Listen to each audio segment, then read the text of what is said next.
comme une tête ou une pomme. On peut assassiner de la laisser raide sur les carreaux.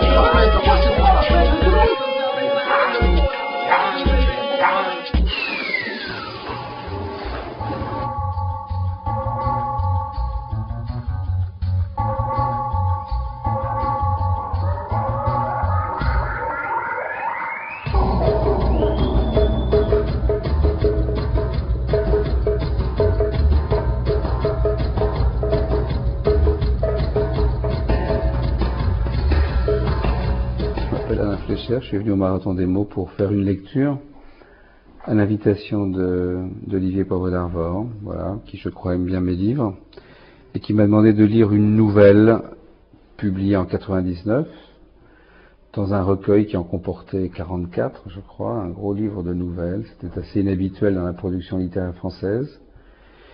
À l'origine même, le manuscrit en comportait 55, ça faisait 800 pages. Voilà, et c'est le premier livre que j'ai publié, je dirais, dans une célèbre collection chez un grand éditeur. Mon tout premier livre était quand même chez un grand éditeur, c'était Flammarion, et puis après j'ai été chez des éditeurs un peu artisanaux, marginaux, des gens que je trouvais sympathiques. Et là, c'est au Seuil, et ça a été pour moi le début disons d'un retour à mon projet principal, qui était un projet d'écrivain, qui était un projet que je nourrissais depuis l'adolescence, mais que j'ai beaucoup retardé en commençant en fait par faire des films. Voilà, par exemple comme ça, et je filme, voilà, en faisant des films, en faisant de la photographie, en faisant des expositions, et en me disant que écrire, je pourrais toujours le faire plus tard, ça ne demande pas de moyens importants, ça ne demande pas de financement, ça ne demande pas d'équipe. Donc pendant très longtemps, je me suis consacré au cinéma, qui était mon premier métier, et que je continue d'ailleurs. En ce moment, je fais un film avec Jean-Luc Godard, et je continue à faire beaucoup de choses, mais disons que j'ai mis un petit peu au ralenti les films de fiction, les longs métrages.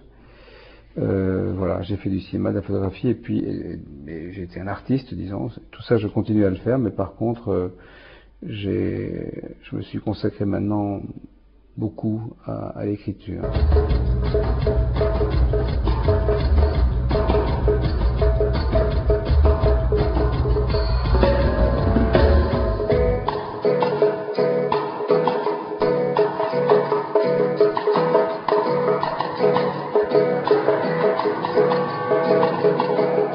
J'ai tendance à croire que dans chacune de mes pratiques,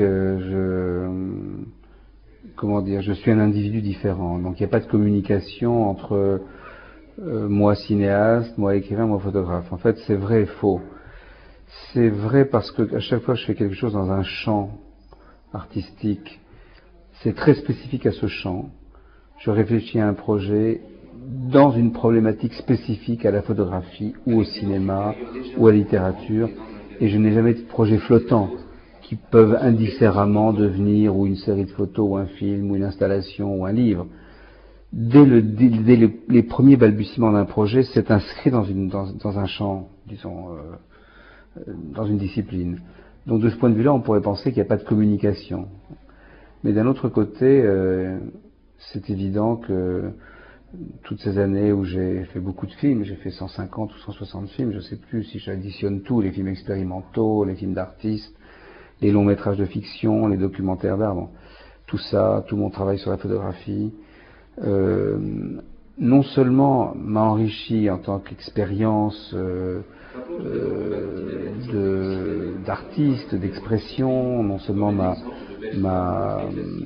fait connaître des situations, des gens, mais m'a même appris aussi à écrire, parce que j'ai commencé finalement à écrire sur mon travail de cinéaste.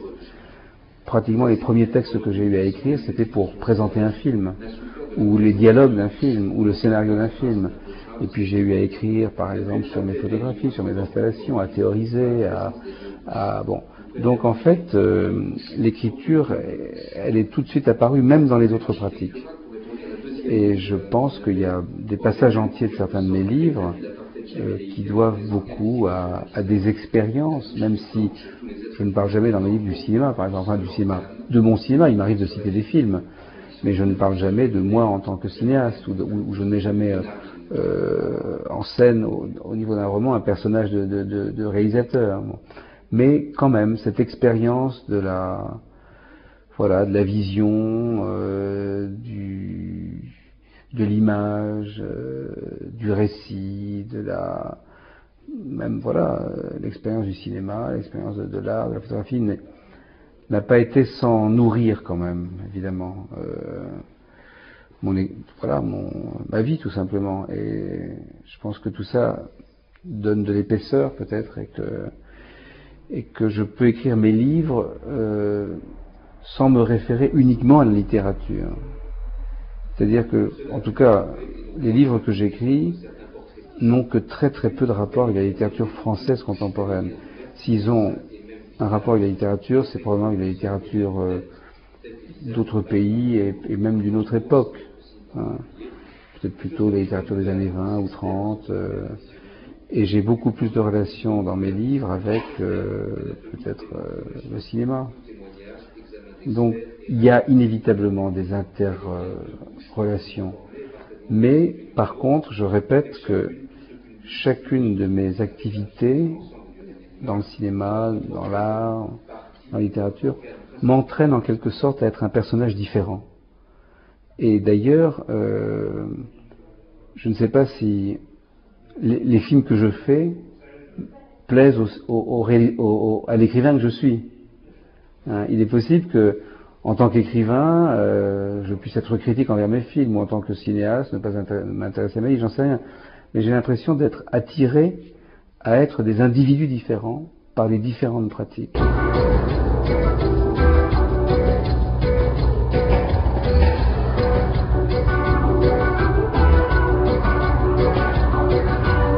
Ce sont des individus qui se succèdent, c'est comme un emploi du temps, c'est comme un cahier de texte chez les écoliers. Il y a français, mathématiques, histoire géo. Enfin, c'est un petit peu comme ça. Je suis resté très multidisciplinaire, comme on l'est au lycée, où on est obligé de faire différentes disciplines et si possible d'être bon dans toutes, ou en tout cas dans le plus possible. Chez moi, si vous voulez, les différentes identités se succèdent. Je ne suis pas un artiste multidisciplinaire au sens où ça se mélange pas, quoi. Ça se mélange pas. Le cinéma est une discipline qui attire tout le monde, qui attire tous les artistes.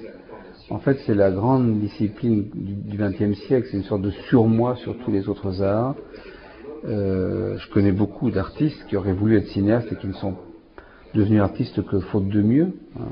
Je ne donnerai pas de nom. Souvent, c'est des très grands artistes qui sont devenus de grands artistes, mais qui auraient aimé faire des films au début, ou devenir cinéastes. Donc il y a ça, il y a cette espèce de discipline reine, je dirais, et qui fascine tout le monde, qui fascine les artistes, qui fascine les musiciens, qui fascine les chorégraphes, qui fascine les architectes. Et puis il y a un moment où des gens de toutes ces disciplines ont eu accès aux moyens de production d'images, où c'est devenu plus facile, ça n'a pas été réservé aux professions du cinéma de faire des films, de tourner en vidéo. Bon. Et là, effectivement, la fascination de l'image filmée a fait que des artistes se sont servis du cinéma, des chorégraphes. Il n'y a pas une chorégraphie qui n'implique pas des images vidéo. Alors, je dois dire que tout ça me semble normal, puisque moi-même, dans l'école que je dirige et que j'ai créée, j'ai été un des premiers à préconiser la transdisciplinarité, l'hybridation, l'impureté, le décloisonnement des disciplines. Donc je suis entièrement pour, et je trouve bien que les moyens d'expression modernes soient à la portée de tout le monde et pas réservés à des cinéastes. D'autant que souvent les cinéastes les utilisent mal ou insuffisamment ou avec pas assez d'imagination. Donc je trouve ça bien, et je trouve que par exemple les écoles d'art voient se réaliser des œuvres par de jeunes étudiants artistes plus intéressantes que les écoles de cinéma. Les écoles de cinéma ont tendance parfois à former des cinéastes déjà formatés, qui racontent leur petite histoire avec leurs comédiens, qui n'inventent plus. Et l'invention, y compris dans le domaine du cinéma, de l'audiovisuel, de la vidéo, et plus souvent, je trouve, du côté des artistes plasticiens. Mais, il y a un mais, c'est qu'il y a aussi beaucoup d'œuvres comme ça qui utilisent les images et le cinéma un peu à tort et à travers et sans pertinence. Voilà, ou alors avec naïveté.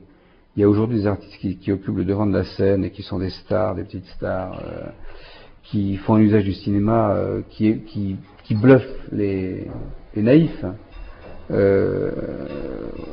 qui bluffe les gens qui connaissent pas et qui se laissent comme ça impressionner par des citations au film d'Hitchcock ou des manipulations qui sont en général d'une très grande faiblesse, je trouve, qui sont d'une très grande faiblesse théorique et qui sont naïves, qui sont des approches extrêmement naïves.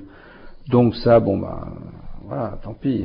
Il y a une sorte il y aura toujours du déchet. Au Fresnoy, par exemple, on est une sorte de contre-école du cinéma, puisqu'il y a une école du cinéma qui est la Fémis, et que donc les films qui se produisent au Fresnoy, ils sont différents de ceux de la Fémis. Et je dois dire, dans la plus grande partie, dans la majorité des cas, ils sont beaucoup plus intéressants pour moi que ceux de la Fémis. Parce que voilà, les gens qui font la Fémis ont une idée du cinéma qui est extrêmement académique et ils veulent entrer dans le milieu du cinéma, ils veulent faire des films, ils veulent vivre du cinéma, donc ils sont d'avance prêts à rentrer dans le moule.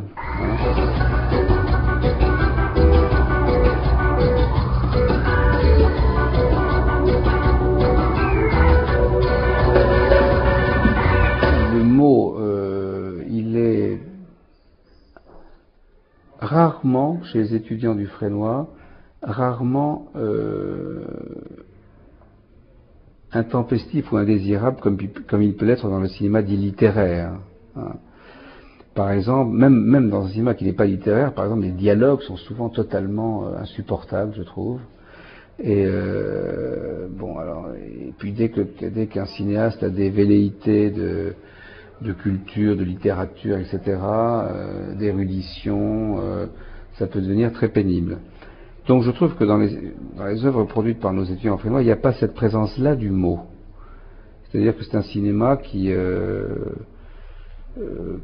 se base sur d'autres choses, sur l'invention narrative, mais pas forcément l'invention littéraire, sur la création d'images, sur l'invention de situations, sur d'autres choses que le mot. Par contre, on a pas mal d'étudiants qui écrivent, mais alors qui écrivent des textes qui ont un véritable statut de texte.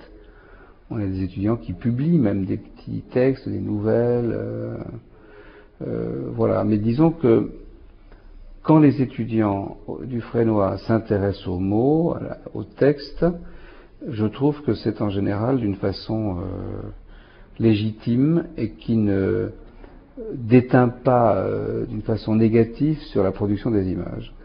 Valentin Havé est un cas unique. Voilà ce que nous pouvons affirmer après plus d'une dizaine d'années de recherche dans le domaine des anomalies anatomiques et morphologiques. Un petit monde étrangement constitué, si l'on peut dire, tel qu'il nous apparaît après plus de 10 années d'une fréquentation assidue. Un cas unique est très précisément le seul cas recensé à ce jour d'une femme à deux bouches. Et d'ailleurs le seul et unique cas recensé à ce jour d'un être humain à deux bouches. Moi je trouve que dans une grande partie, dans une grande proportion du cinéma français, il y a trop de mots, en gros. C'est trop bavard. Ça parle pas juste. Alors ça vient aussi d'un désir de faire travailler les acteurs. Hein.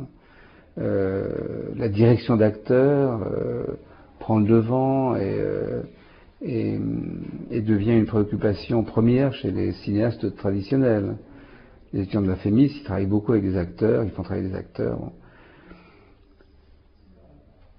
Il y a tout un cinéma qui peut se passer des acteurs professionnels, ou avoir des acteurs assez silencieux, où la parole est raréfiée, où le langage qui est parlé est un langage spécifiquement audiovisuel ou cinématographique et qui se passe de tout le côté théâtre du cinéma. Vous savez, il m'est arrivé de lire des scénarios quand j'étais dans une commission du Centre du cinéma, qu'on appelle la commission d'avance sur recette, qui est des scénarios qui ne sont que du dialogue. Vous ouvrez un scénario de film, et il y a simplement ce que se disent les gens. Il n'y a pas un mot sur les images, sur les autres sons, sur le cadrage, sur les décors, sur les situations, sur les gestes. Il n'y a que du dialogue. Alors ça, pour moi, c'est catastrophique. Ça veut dire que c'est des gens qui ne pensent pas le cinéma, ils pensent à raconter une histoire et des gens qui se parlent. À la différence de la bouche première, et bien que les dimensions et les dessins exactement superposables par simple pliure, la bouche seconde pouvait se dissimuler dans le menton jusqu'à laisser flotter sur la physionomie qu'une sorte de mystérieuse hypothèse, toujours capable à tout instant de réapparaître en s'affirmant comme le double inversé de la bouche première, tantôt visible, tantôt invisible.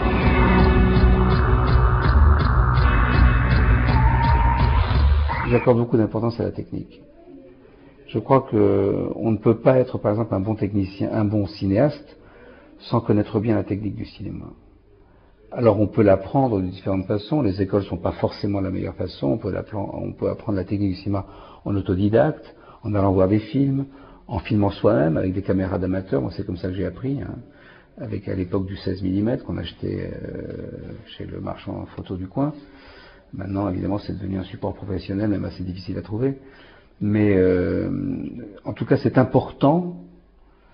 Pour cette même raison de spécificité, de justesse théorique, de pertinence, de connaître la technique.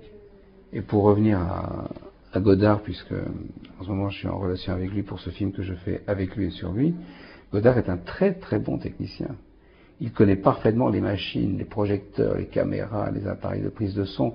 D'ailleurs, ce que je fais chez lui, je filme chez lui un véritable outil de production. Il travaille, il a des machines complexes qu'il utilise tout seul, des tables des logiciels de montage, des magnétoscopes, une régie vidéo, un petit auditorium de mixage, enfin c'est un très bon technicien.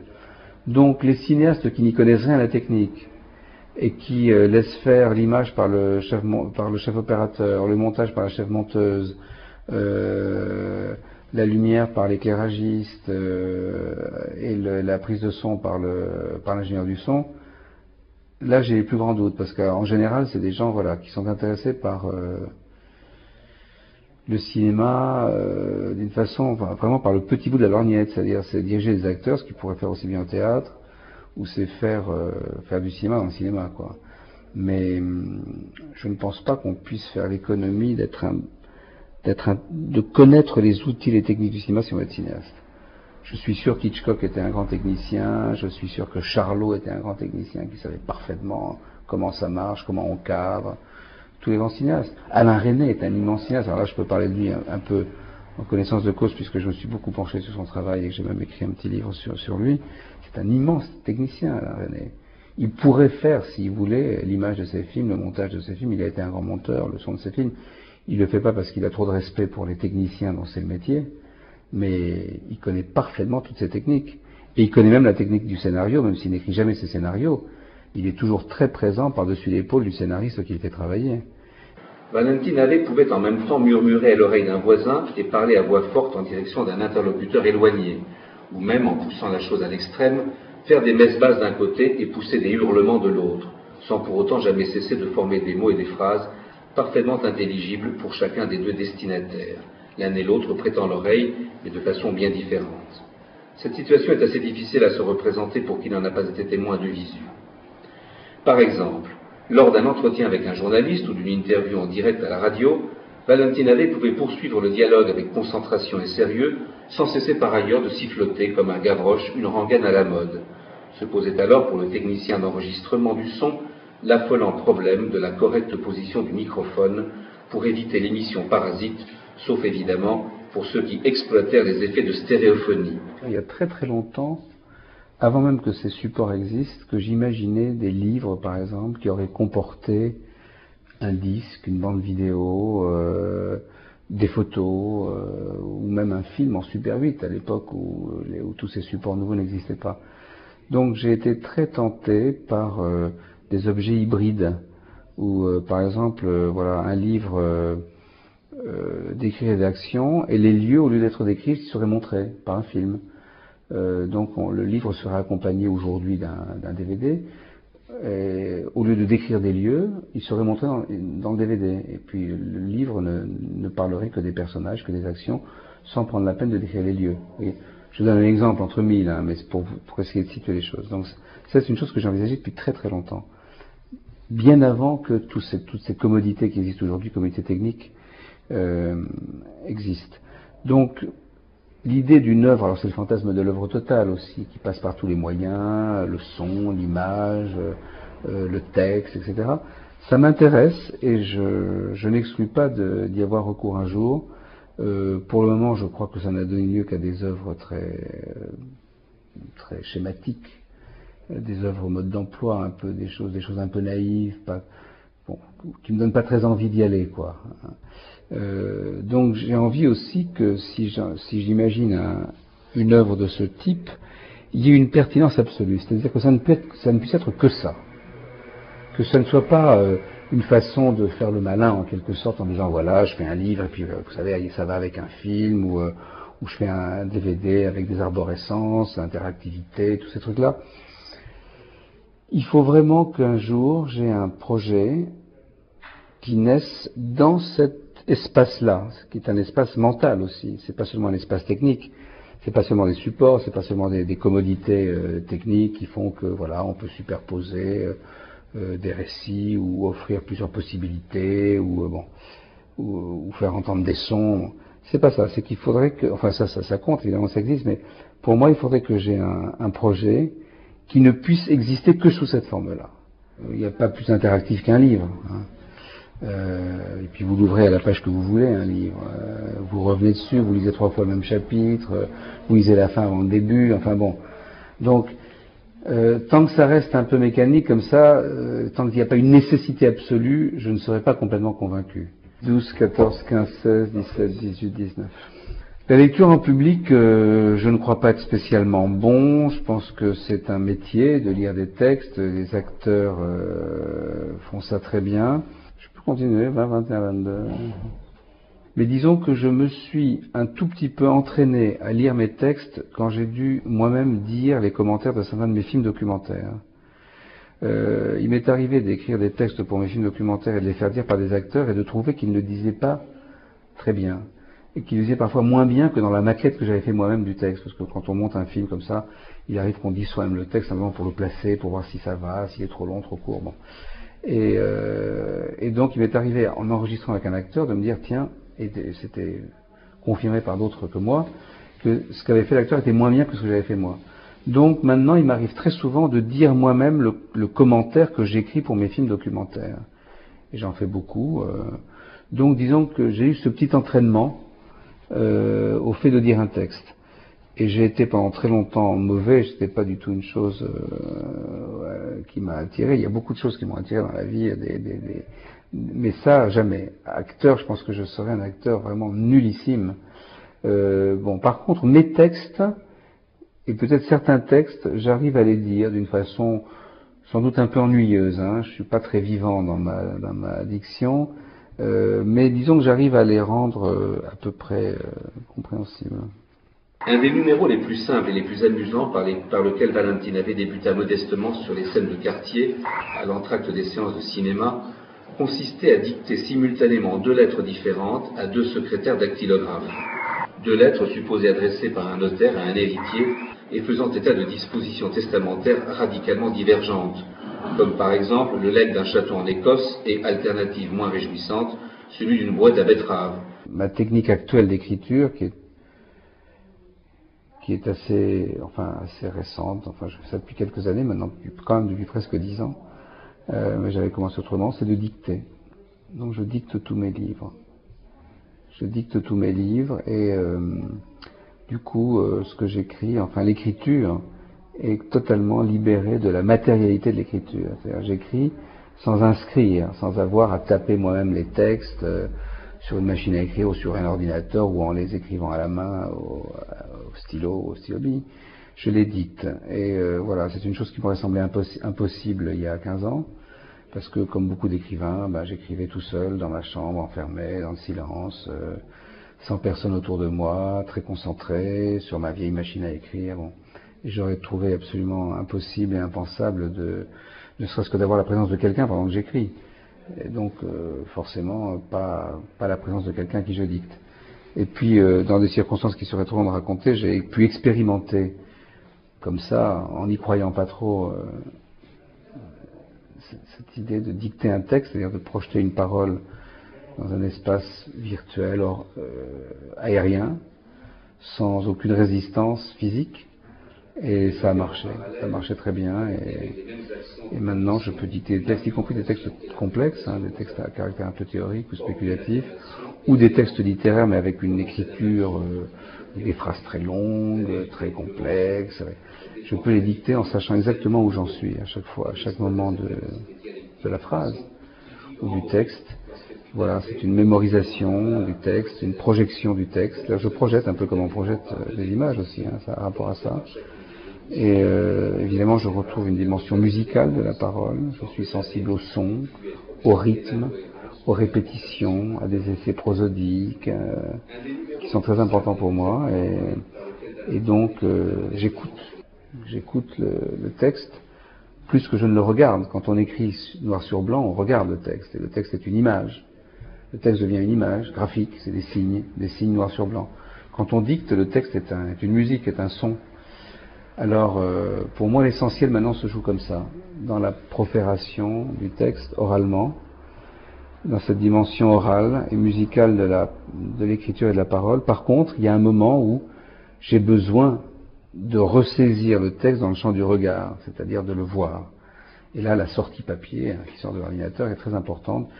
Il y a un moment donné où ça me manquerait si je ne l'avais pas, je ne pourrais plus continuer comme ça. C'est comme une chose en apnée. Vous voyez, vous plongez, il y a un moment d'apnée, vous pouvez tenir un certain temps sous l'eau, puis il y a un moment où vous avez besoin de revoir la surface et de respirer. Bon. C'est un peu ça.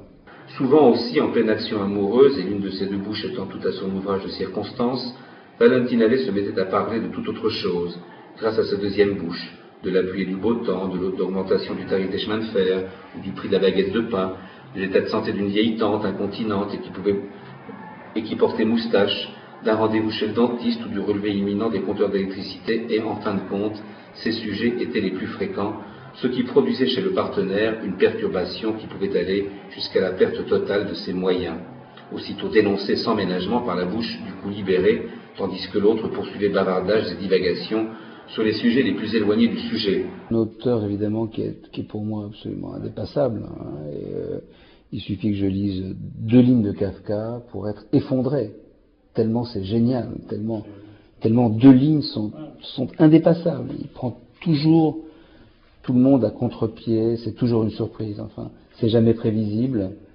Voilà, bon, mais alors, ça oui, ça me fait plaisir qu'il y ait des échos de ce genre-là. J'ai écrit par contre un livre juste après celui-là, juste après La femme qui avait 2 bouches, qui est vraiment sur la métamorphose. C'est une autre type de métamorphose, ça s'appelle 4 voyageurs. En gros, pour faire vite, c'est l'histoire de 4 types, 4 Européens, d'ailleurs de pays différents, c'est l'Europe déjà. Il y a un Hongrois, un Portugais, un Irlandais et un Français, qui sont 4 savants qui partent en voyage aux États-Unis pour une sorte de voyage d'études, et justement pour une commission européenne quelconque. Et au lendemain de la première nuit qu'ils passent, il y en a un qui se réveille et qui, en regardant sa montre, s'aperçoit que c'est pas son bras. Ils ont changé de corps.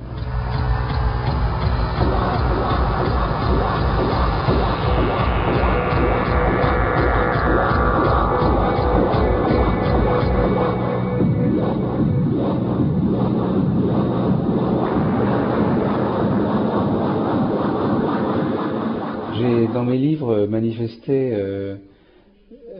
un grand pessimisme au regard de l'Europe. Je suis très critique envers l'Europe, envers ce qu'elle est devenue, et je pense que la grande Europe qu'on a connue avant la guerre, elle s'est effondrée, qu'il y a une perte irrémédiable. J'ai le sentiment, que je ne retrouverai pas le monde que j'entrevois à travers mon père, à travers mes origines. Bon, ça, je pense que c'est perdu. Et je trouve par ailleurs l'Europe d'aujourd'hui assez lâche,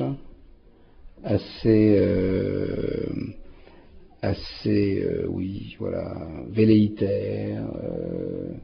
Je trouve qu'elle se fait encore quelques illusions sur son rôle, et je crois qu'elle n'est plus le centre du monde. Elle ne l'est plus. Mais néanmoins, je pense qu'il n'y a pas d'autre voie possible que de la réconcilier. Je ne pense pas qu'on la réconciliera avec son histoire et avec ses crimes, mais on peut la réconcilier avec son présent. Moi, ce que je ne peux qu'approuver, c'est la disparition des nationalismes et des chauvinismes et des racismes et des ostracismes, bien sûr. Par contre, je reste attaché aux singularités. Lorsque, au cours des relations sexuelles, aucune des deux bouches de Valentine Nave n'était directement impliquée dans quelque combinaison ou posture, et qu'ainsi les deux bouches étaient libres de déverser ensemble leur fourrure de paroles, la situation pouvait devenir extraordinaire, et dans les moments de paroxysme, l'exaltation et le dédoublement des discours donnaient l'impression qu'à la faveur de l'obscurité, une deuxième femme s'était glissée dans le lit et qu'on se trouvait aux prises avec des amazones frénétiques, deux furies échevelées, se disputant en paroles, en images et en actes, l'objet sexuel passif qu'on était devenu. De cela je peux témoigner en tant que son troisième mari. Valentine Nave réclamait souvent un traitement plus sévère, sans cesser d'implorer la clémence et de quémander le recours aux douceurs. Elle en demandait toujours plus et dans le même temps, elle suppliait que cela cesse. Ah, il faut que j'arrête à 8h15, c'est ça? Donc je m'arrête. Voilà. Merci.